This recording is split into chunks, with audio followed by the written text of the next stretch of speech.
E depois de 2 episódios focados nos elfos e nos anões, chegou o momento de vermos como anda o mundo dos homens nessa segunda temporada de Anéis do Poder.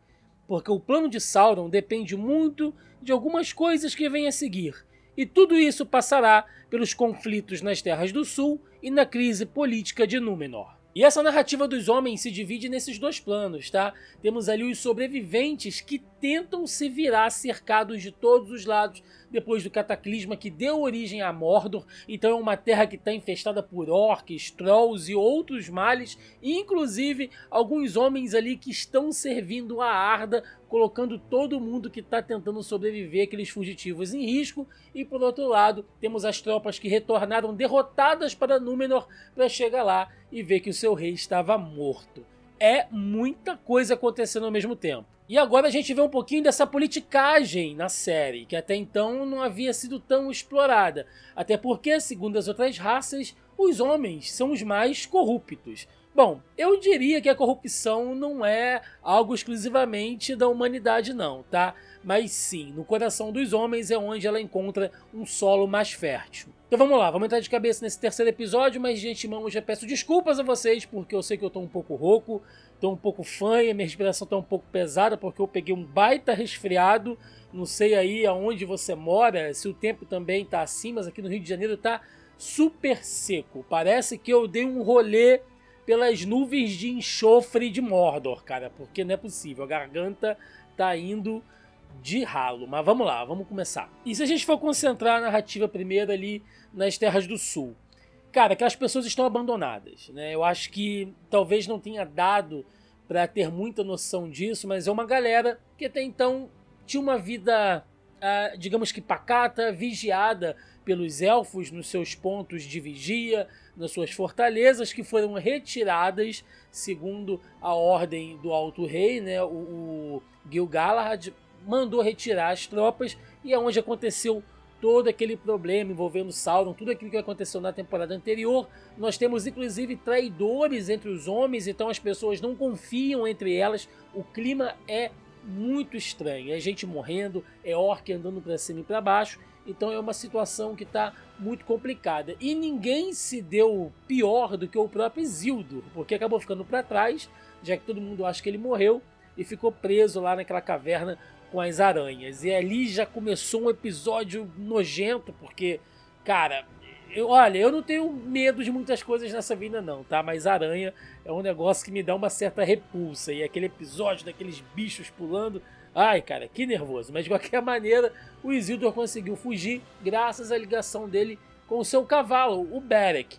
E aí, como sempre, eu vejo na internet uma galera reclamando, dizendo que como é que o cavalo sabia onde ele estava, o cavalo Sherlock Holmes, o cavalo detetive. Gente, tem que prestar atenção na série, por mais que você não seja conhecedor a fundo da obra de Tolkien, isso já havia sido dito antes. O Beric é um cavalo que o Isildur tem desde pequenininho, ele está sempre treinando com ele, e o pai dele, o Elendil, já conversando com ele, já perguntou se ele já sentia ligação com o seu cavalo, porque entre os Númenóreanos, vamos lá para não engasgar, existe essa coisa, que quanto mais tempo um cavaleiro passe com o seu cavalo, você acaba criando quase que um elo psíquico entre eles. Então, quando o Beric ele se recusa a obedecer e a embarcar de volta para Númenor, é porque ele ainda sentia que o Isildur estava vivo. Ele foi atrás do Isildur lá e conseguiu libertar ele das aranhas, né? Foi assim que aconteceu, não é o cavalo mágico com sexto sentido não, né? Tem uma explicação ali que tem a ver com o contexto da série. E nesse terceiro episódio nós já tivemos uma alteração, né? Sai uma personagem original e entra outra. Já que tivemos a morte da Browin, que era interpretada pela atriz Nazani Boniad, e a aparição da Estrid, que será vivida por Nila Tawley. E assim, vou dizer pra vocês que eu fiquei bem chateado com a saída da Browin da série, tá? Era uma personagem que desde a temporada anterior estava claro que tinha todo um arco em volta dela. Ela se tornou uma líder nata, ela que era uma espécie de curandeira daquela vila, ela passou a ter aquele relacionamento com o Arondir, então ela estabeleceu um elo com os elfos, e ela tinha voz de autoridade entre aquelas pessoas, então era um personagem original, mas que estava cativando a gente até aquele momento. O próprio relacionamento interracial dela com Arondir, que é uma coisa que não se vê muito nas obras de Tolkien. Nós tivemos um romance entre elfos e anões no filme do Hobbit, né, que os fãs não gostaram muito. Eu sinceramente achei meio forçado também, mas aqui eu achei que estava funcionando demais, né? Lembrando que o próprio Elrond é um meio elfo, então é bacana eles investirem nessas coisas só para chegar agora e retirar a personagem da série com uma morte boba, porque terminou a temporada anterior, ela tinha sido ferida por uma flecha, eles simplesmente disseram que a flecha estava meio envenenada e tal, e ela morreu, ela não resistiu. Papinho, né? Assim, eu não sei até onde você acompanha os bastidores, mas a própria atriz resolveu abandonar a série. A Nazanin Boniadi, ela é uma defensora aberta do movimento Woman Life Freedom no Irã, que se concentra em amplificar as vozes das mulheres iranianas para aumentar a conscientização sobre as crises de direitos humanos no seu país. E essa decisão dela de sair foi tomada ali um pouco antes dela se afastar totalmente do ramo da atuação no ano de 2022, para se concentrar em seu ativismo ligado ao seu país natal, o Irã. É uma pena, né? Uma pena porque era uma personagem muito boa, como eu falei, tinha um arco ali interessante, tinha um plano de fundo bacana, tinha a margem para ela poder crescer, talvez tivesse rolado um recasting, né? Por que não? Rolou pro Ada, eles mudaram o ator, por que não para Browning, né? Não entendi, assim, resolveram limar a personagem como um todo, é uma pena. E aí fica só aquele relacionamento esquisito do Arondir com o Theo que voltou a ser um personagem enjoado, cara, que moleque chato, né? Ah, mas ele perdeu a mãe e tal, mas, cara, ele já era meio chato antes, mesmo com a mãe, e aí deu uma melhorada no final da temporada anterior, e agora tá voltando a ser meio mala, e o pior é que dá a entender de que no futuro também ele assuma algum título de liderança, né? Mas se isso vier a acontecer, eu espero que ele coma muito arroz e feijão élfico para chegar lá. Agora, uma coisa interessante nesse arco das Terras do Sul é a organização dos orcs em Mordor, já que eles finalmente pensavam que poderiam viver em paz em uma terra só sua, mas novamente serão levados para uma guerra. E isso faz todo sentido para a gente entender as motivações dos orcs, porque eles são sempre vistos como os vilões, né, os antagonistas. Eles representam ali as hordas, né, as falanges da maldade de Sauron. E ok, a série tem se proposto a dar um pouquinho mais de embasamento para eles, né? Mesmo que mínimo, mas ainda assim é interessante. A gente sabe por que os orcs preferiram a liderança do Adar e não do Sauron, porque o Sauron queria empurrar eles para a guerra, como está acontecendo agora, e o Adar não. Desde o princípio ele tinha essa ideia de construir uma terra só para os orcs, que é Mordor. Então os orcs preferiram isso, porque afinal de contas eles também não queriam mais a guerra. E agora Sauron manipulou, né, chegou ali no ouvidinho do Adar, na figura do Halbrand, já que ele não pode se revelar, e disse, olha, os elfos estão armando e tal, a gente viu isso nos episódios anteriores, o que está forçando ele a ir à guerra novamente, empurrar os orcs em direção às terras élficas de Eregion.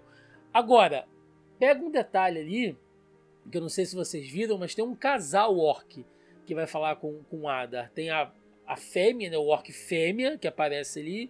O macho, ela tá segurando um nenenzinho orc, né? Inclusive a galera que é mais fã de Senhor dos Anéis, né, que conhece mais o universo de Tolkien, pode falar melhor sobre isso, mas existe aquela coisa dentro da mitologia de Tolkien da origem dos orcs, né? Que os orcs originais vieram de elfos corrompidos, mas que depois também tem aquela questão lá da canção, do poema, enfim, que diz que os orcs vêm do lodo e da lama, né? Então que eles poderiam ter sido moldados a partir da maldade de Morgoth, mas agora a gente já vê que eles já se reproduzem de maneira normal, né? De maneira sexual ali, enfim, de novo, né? A gente tem que imaginar orcs transando aqui, a imagem mental do inferno, mas de qualquer maneira as hordas estão se encaminhando para Eregion, né? Estão indo para o norte e começam a aparecer inclusive outras criaturas. A gente vê que o Adar convocou ali o líder dos Trolls, né? Um gigantesco, mostrando que sim, existem muitos males caminhando pela Terra-média ainda, já que a gente está num período recente, entre aspas, já que passaram-se muitos anos, mas dentro da história geral, muito próximo ao fim da Guerra da Ira. Então tem criaturas, né, que serviram nas Hordas de Morgoth ainda, caminhando sobre a Terra, e o Adar está reunindo alguma coisa nesse sentido. Agora, falando em Sauron, ele continua sob o disfarce de Anatar, o Senhor das Dádivas, e com uma língua tão afiada que já conseguiu manipular totalmente Celebrimbor para forjar novos anéis de poder. E aqui ele está fazendo exatamente o que ele fez com a Galadriel, tá? Ele está procurando uma porta de entrada para o coração, para a alma de um elfo, para corrompê-lo, porque se a gente for pensar, a diferença entre os humanos e os elfos nesse sentido é que os humanos têm as suas paixões mais à flor da pele.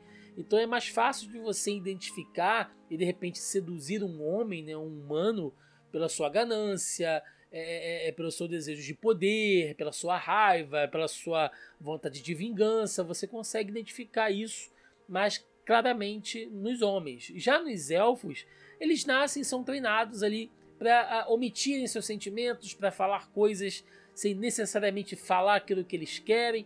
Então você precisa cavar um pouco mais para achar uma espécie de porta de entrada, achar uma espécie de pecado onde você se apega e você ativa esse modo ao ponto de indo corromper aquele elfo para que ele faça o que você quer, né? Dizendo isso do ponto de vista do Sauron. Ele faz isso com a Galadriel, identificando aquela ira que ela tem dentro de si, aquela raiva, aquele ódio em relação aos orcs, a perda do seu irmão, né, de que ela quer continuar batalhando, lutando sempre. E com o Celebrimbor ele enxerga a questão da vaidade, do orgulho, né, de alguém que quer construir, alguém que quer ter o seu nome marcado na história élfica como aquele que fez grandes obras que seriam os Anéis. E nisso entram os anões de Khazad-dûm, que estão passando por uma situação miserável, né, estão a ponto de passar fome já, de abrir as suas reservas de grãos, quando durar poucos meses, e eles não têm outra alternativa, a princípio, a não ser de repente considerar aí a oferta dos anões, dos elfos, né, do Celebrimbor, de dar os anéis. É uma armadilha, né? É a mesma armadilha que ele colocou em relação aos elfos. Os elfos precisavam dos 3 anéis para salvar aquela árvore, né? E enfim, conseguir salvar a essência dos elfos na Terra-média, e agora os anões precisariam desses anéis também. A diferença é que os anéis dos elfos não foram tocados por Sauron. Sauron deu a dica, deu a letra ali de como forjá-los, mas ele não teve contato, ele não pôde corromper os anéis. Já nos dos anões, não. Você vê que ele vai lá, bota a sua mãozinha, né? Faz uma mandingazinha ali, ou seja, ele já está usando a sua essência, ele já impregnou com a sua maldade aqueles anéis. Então existe essa diferença sim. E por fim, vamos a Númenor, já que com a morte do último rei, a regente Miriel deveria assumir o papel de seu pai, mas ele está prestes a sofrer um golpe político que mudará a direção do destino dos homens na guerra que está por vir. E é aquilo, cara, a situação da Miriel é muito sensível, porque ela está indefesa, né, assim, do ponto de vista que ela está cega, então ela está sempre dependendo de outra pessoa, ela tem que estar sempre identificando quem está perto dela. Isso é péssimo, né? Péssimo para um reinante, para um monarca, porque ela não consegue ver a expressão das outras pessoas, ela não consegue identificar como as coisas estão acontecendo, ela está sempre meio perdida. Isso para ela é visto como uma grande fraqueza. Desculpa, gente, a garganta hoje está tá demais. Mas também ao mesmo tempo ela está muito complacente. A gente vê que ela está sentindo a dor, o luto pelo povo de Númenor, que perdeu entes queridos, né, que perderam seus entes queridos naquela incursão que eles fizeram nas Terras do Sul. Só que ela se coloca dessa maneira, tipo, não, vocês podem realmente falar o que vocês quiserem, então eu estou aqui para assumir os erros. Ela está se inferiorizando muito perante a crítica pública. Ah, Thiago, então quer dizer que ela deveria cagar pro povo, dizer que azar o seu, que o seu irmão morreu e tal? Não, não é isso que eu estou querendo dizer. O que eu estou querendo dizer é que ela tem demonstrado um nível de complacência, né, de condolências tão grande, que entre os outros nobres de Númenor começa a ser enxergado como fraqueza. E é aí que começam as manipulações políticas ali envolvendo o Pharazôn. E é por isso que eles precisam também fazer aquela artimanha, que inclusive participa a irmã do Isildur nisso tudo, de revelar lá a sua Palantir, que estava nas posses da Miriel, né, que causa toda uma desconfiança ali, afinal de contas é um artefato élfico que está sendo usado pelos homens, então o povo de Númenor não acredita muito naquilo. Eles colocam ela numa situação de checkmate, onde ela é obrigada a assumir que sim, ela sabia daquele artefato, ela usava aquele artefato, né, e calha com o quê? Com a chegada de uma das águias. As águias, que são criaturas criadas ali pelas entidades maiores desse mundo de Tolkien,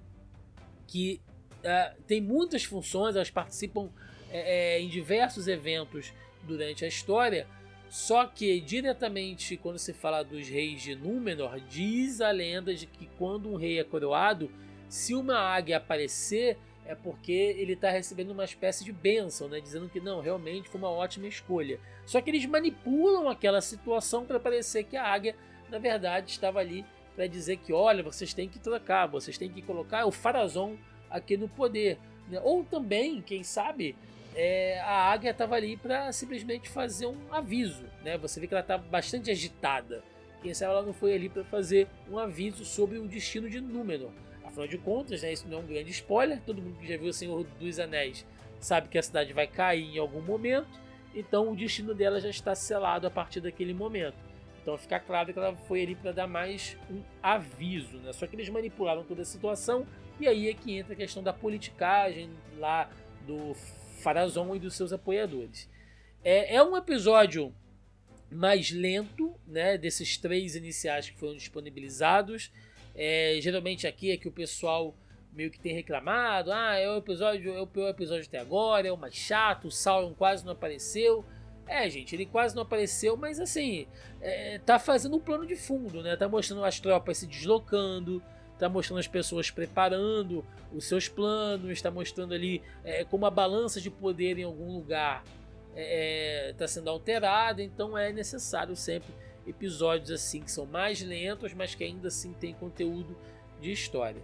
É isso, acho que o vídeo de hoje deve ter ficado um pouco mais curto, né? Como eu falei, minha garganta tá aqui no limite, gente, me desculpem a voz de orc fanho, mas é isso. Se você gostou do vídeo, dá aquele like aí ou aquele dislike, tá tudo certo, deixa nos comentários a sua opinião do que você tá achando da série até aqui. Essa semana ainda sai a análise do episódio 4, a gente tá um pouco atrasado, mas já vou colocar em dia aí as nossas análises. E é isso, se você puder, se inscreva no canal que nos ajuda e nos incentiva bastante. É isso, eu vou ficando por aqui, até a próxima, valeu!